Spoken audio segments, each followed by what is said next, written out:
Hi, I'm Rick Kahler, and thanks for joining me. Have you ever heard any of these jokes? I'm not shopping, I'm just doing retail therapy. Or, I shop, therefore I am.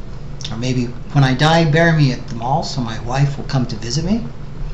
Despite all the jokes like this, for far too many people, shopping is anything but a joking matter. This is the message of our March 27th teleclass with Dr. April Benson. She's a nationally known psychologist who specializes in the treatment of compulsive buying disorder. According to Dr. Benson, research shows that from 6 to 10% of Americans are compulsive shoppers. Now, these are people who are really trying to do retail therapy.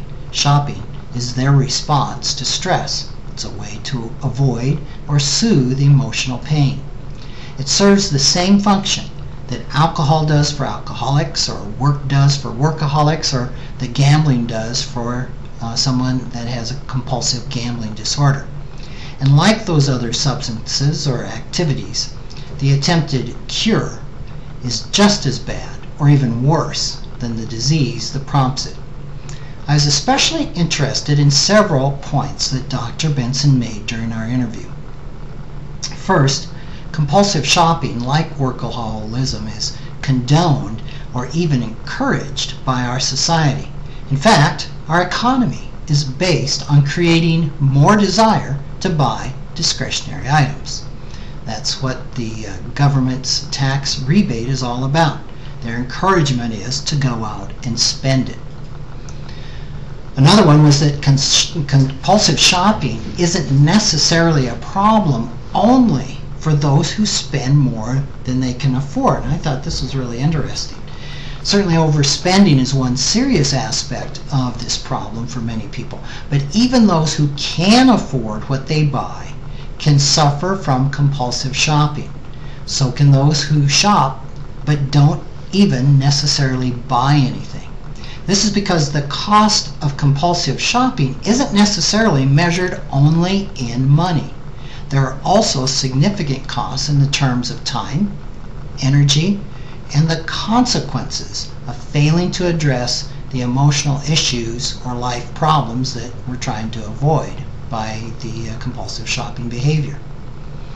Another one is that while compulsive shopping is perceived as more of a woman's issue, recent research shows that it affects both men and women equally. Research indicates that compulsive shopping is increasing among younger people. Dr. Benson believes that this is due, in part, to the easy availability of credit. She also contributes it to society's increasing barrage of buy messages. One factor that Dr. Benson sees as part of the problem of compulsive shopping is that the Joneses have become richer. As she describes it, keeping up with the Joneses used to mean emulating the people next door or down the block or across town. But now the media constantly shows us the lifestyles of wealthy and famous people. The standard for what we think we ought to have has become higher and higher. From personal trainers to extravagant weddings to exclusive preschools, luxuries and lifestyles that once were reserved for the wealthy are now seen as normal expectations within the reach of middle-class families, and of course we know this just isn't so.